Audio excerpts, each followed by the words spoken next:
Bonjour à tous, c'est Yuna, j'espère que vous allez bien. On se retrouve aujourd'hui enfin pour une nouvelle découverte manga. Ça fait très longtemps que je n'en ai pas fait. Je crois que c'était l'été dernier la dernière fois que j'en ai fait une, donc ça fait beaucoup trop longtemps, j'en suis désolée. C'est un format du coup que peut-être certains d'entre vous ne connaissent pas et c'est tout simplement un format où je vais vous parler d'un manga en particulier pour essayer de vous donner envie de le lire tout simplement. Du coup il y a une petite introduction avec les infos, ensuite une partie pour le résumé de l'histoire fait à ma manière et ensuite tout simplement une dernière partie avec mon avis. Du coup j'espère que cette découverte manga vous plaira car aujourd'hui on va parler tout simplement du renard et le petit tanuki. Pour tous ceux qui regardent mes achats manga, ça fait un petit moment qu'il est sorti et du coup c'est ce manga dont j'ai envie de vous parler aujourd'hui. Le renard et le petit tanuki est un josei des éditions Kion. Le manga est sorti en 2018 au Japon, en 2020 en France et la mangaka est Mi Tagawa. Elle est aussi l'auteur du manga Père et Fils pour ceux qui connaissent et moi c'est un manga que j'aimerais bien me prendre un jour. La série est en cours avec 5 tomes au Japon et 4 tomes en France. Il n'y a d'ailleurs pas encore de date de sortie pour le tome 5. Pour ce qui est des genres, on est sur de la comédie, de l'amitié et de la fantaisie avec du folklore japonais. L'histoire se passe à notre époque, mais du côté des métamorphes. En effet, certains animaux naissent avec de mystérieux pouvoirs dont ils se servent parfois pour semer le trouble dans le monde des humains. Mais certains s'en servent aussi pour faire le bien et se mettent au service des dieux. Au début du manga, on suit un petit tanuki qui se fait pourchasser par des loups au service de la déesse du soleil. Bien que tout petit, il arrive à utiliser ses pouvoirs qui sont déjà bien grands malgré son jeune âge. Cependant, il est tellement effrayé qu'il décide de faire le mort et se fait capturer. D'un autre côté, on apprend qu'il y a 300 ans, un renard noir du nom de Senzo et qui était très puissant se mit à semer la terreur et à se jouer des dieux. Pour le punir, la déesse du soleil lança à ses trousses une meute de loups et le plongea dans un sommeil de 300 ans. Aujourd'hui, le temps est venu de le réveiller. Alors qu'il compte se venger, il se rend compte qu'il n'a plus de pouvoir. En effet, au fil des années, la déesse du soleil lui a amoindri ses pouvoirs.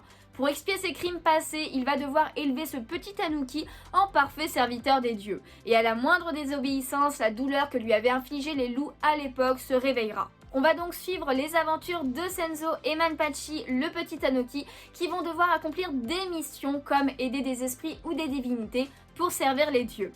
Ils vont être évidemment surveillés par des loups métamorphes et une renarde qui s'occupe du foyer. J'espère que le résumé de ce manga vous a plu car maintenant on va passer à mon avis. Alors tout d'abord, j'adore l'univers de ce manga. On a du folklore japonais avec des animaux, moi qui adore les renards, avec Senzo et la renarde, je suis comblée. En plus on en apprend pas mal sur les divinités du Japon ainsi que sur les métamorphes et les esprits. Ce qui est vraiment touchant, c'est qu'au début on voit un lien familial inexistant mais qui petit à petit va se développer entre Senzo et Manpachi et même avec d'autres métamorphes qui sont proches d'eux comme la renarde. Surtout que Manpachi avait été rejeté par sa famille à cause de ses pouvoirs, donc de sa différence, et là on voit qu'il trouve une vraie famille auprès de Senzo. Manpachi est un petit tanuki très enjoué et qui se lie facilement avec les autres. Senzo, qui lui est fermé comme une huître et colérique, va au fil des tomes s'ouvrir petit à petit grâce à Manpachi. On va en apprendre plus sur lui et sur son passé et sur le pourquoi il est devenu méchant.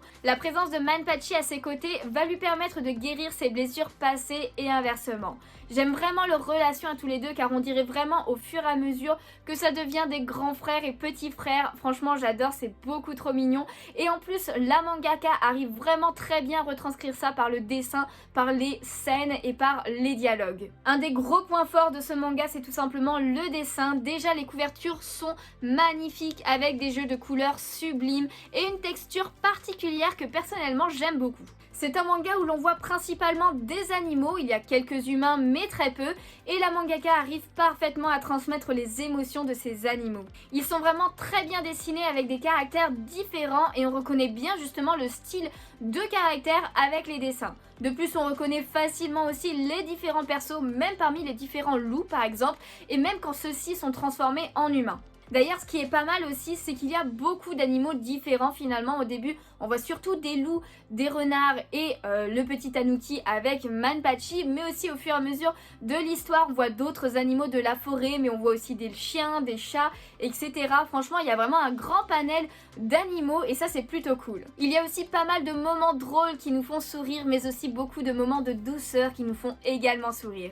C'est une lecture très rafraîchissante et apaisante dans le monde du folklore japonais et où on a très hâte de savoir la suite à chaque fois. Bien que ce manga soit un josei, donc destiné à un public adulte, personnellement je trouve qu'il est vraiment pour tous les âges. L'histoire et les dialogues sont à la portée de tous, donc des ados voire même des plus petits, et je pense qu'il pourrait plaire à pas mal d'entre vous. Du coup évidemment pour ce manga j'ai tous les tomes qui sont sortis, donc les 4 tomes. J'aime bien un petit peu vous montrer quand même les couvertures en direct plutôt que juste vous montrer des images. Donc voilà les 4 tomes, j'aime beaucoup la couverture de côté aussi où on voit les personnages. Alors on voit exactement ce qu'il y a sur la couverture de devant, toutes les couvertures se regardent dans ce sens là et ça j'aime bien, c'est un petit peu original quand même, il n'y a pas beaucoup de mangas où c'est comme ça.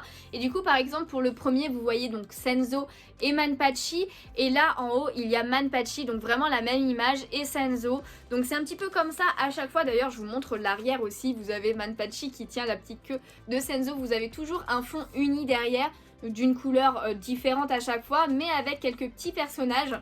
J'aime beaucoup. Voici pour le tome 2, donc vous voyez à chaque fois c'est des personnages qui sont face à face clairement, mais j'aime bien, là on voit des loups et comme vous pouvez le voir on voit bien que les caractères sont clairement différents. D'ailleurs lui c'est un chien en fait mais qui fait partie de la meute des loups, donc ça c'est plutôt pas mal. Et sur le côté c'est pareil, on voit le chien et le loup et Manpachi et Senzo, et derrière on a pareil d'autres petits animaux. Donc on a ça c'est des animaux qui arrivent dans l'histoire dans le tome 2, par exemple il y a un blaireau et des petites je sais pas, c'est des sortes de petits écureuils. Voici pour le tome 3, donc là avec un petit chaton, voilà franchement j'ai adoré, ils sont trop mignons ces deux là.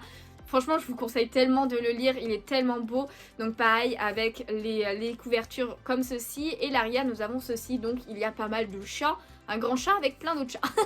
Voilà, tout simplement sur une autre couleur. Et pour le 4e c'est comme ceci, donc d'autres personnages, comme vous pouvez le voir aussi à chaque fois vous avez Senzo et Manpachi avec d'autres personnages qu'ils rencontrent durant le tome. Donc voilà, et là nous avons Manpachi avec un petit raton laveur je crois que c'en est un. Mais en tout cas voilà, j'adore les couvertures, je suis vraiment très fan. Et comme je vous disais, elles ont une texture un petit peu particulière. En tout cas voilà, c'est la fin de cette découverte de manga. J'espère vraiment qu'elle vous a plu. Si c'est le cas, n'hésitez pas à laisser un petit pouce bleu, ça me ferait super plaisir comme à chaque fois. À vous abonner si ce n'est pas déjà fait. J'espère que le format découverte manga qui revient vous fait plaisir aussi.